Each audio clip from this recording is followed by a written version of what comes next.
জমে উঠেছে আইসিসিবির ইফতার বাজার। রাজধানীর কুড়িলে ইন্টারন্যাশনাল কনভেনশন সিটি বসুন্ধরাতে প্রথম রমজান থেকেই শুরু হয়েছে পুরান ঢাকা ইফতার বাজার ২০২৬।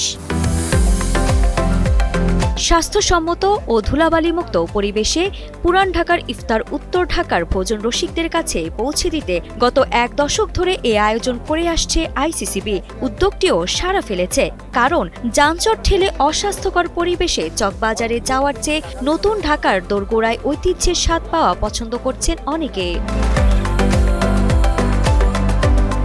আইসিসিবির ৫ নম্বর হল ঘুরে দেখা যায় দুপুরের পর থেকেই ক্রেতাদের উপচে পড়া ভিড়। আইসিসিবি হেরিটেজ রেস্টুরেন্ট সহ পুরান ঢাকার নামকরা সব স্টল সেজেছে ঢাকা ইফতারের নানা ঐতিহ্যবাহী আয়োজনে। চিরচেনা মুখরোচর আইটেমের পাশাপাশি পাওয়া যাচ্ছে বিভিন্ন শাহী খাবারও। মেলায় আসা ক্রেতারা জানান, পরিবারের জন্য মানসম্মত ইফতার কিনতে পেরে তারা সন্তুষ্ট। নতুনত্ব অনেক কিছু আছে তো ওইটাতে এক একজন এক এক রকমের বিভিন্ন ভ্যারাইটিস ট্রাই করতে পারবে। হাইজিন মেনটেন করা হয়েছে, যেটা অ্যাকচুয়ালি আমাদের এনভায়রনমেন্টে যেটা খুবই ইম্পর্টেন্ট।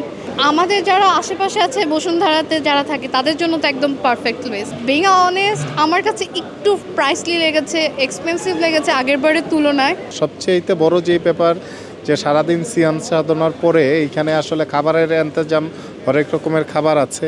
আর দ্বিতীয়ত হচ্ছে গিয়ে মানুষ তার সাধ্যের মতো কিনতে পারতেছে। খাবারের মান বিগত টাইমে ভালো ছিল, এখন আজকে তো কিনেছি, আজকে খাওয়ার পরে বলা যাবে যে কি অবস্থা কেমন। কেনাকাটার পরিবেশ খুবই ভালো, এখানে খুবই ভালো। আসলে এখানে কোনো ওইরকম চাপ নেই, প্লাস মানুষ এসে খুব আনন্দের সাথে রিল্যাক্সে, গাড়ি পার্কিং সুবিধা ভালো, এবং এখানে মোটামুটি ক্রয় ক্ষমতার মধ্যে সবকিছু। খাবারের স্বাদ ও মান ঠিক রেখে দামও রাখা হয়েছে সাধারণ মানুষের নাগালের মধ্যে, বলছেন আয়োজকরা। প্রতিদিন বিকেল ৩টা থেকে ইফতারের সময় পর্যন্ত এই ইফতার বাজার খোলা থাকছে।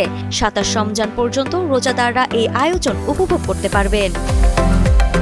আরিফা জাহান পিনর, কালের কণ্ঠ।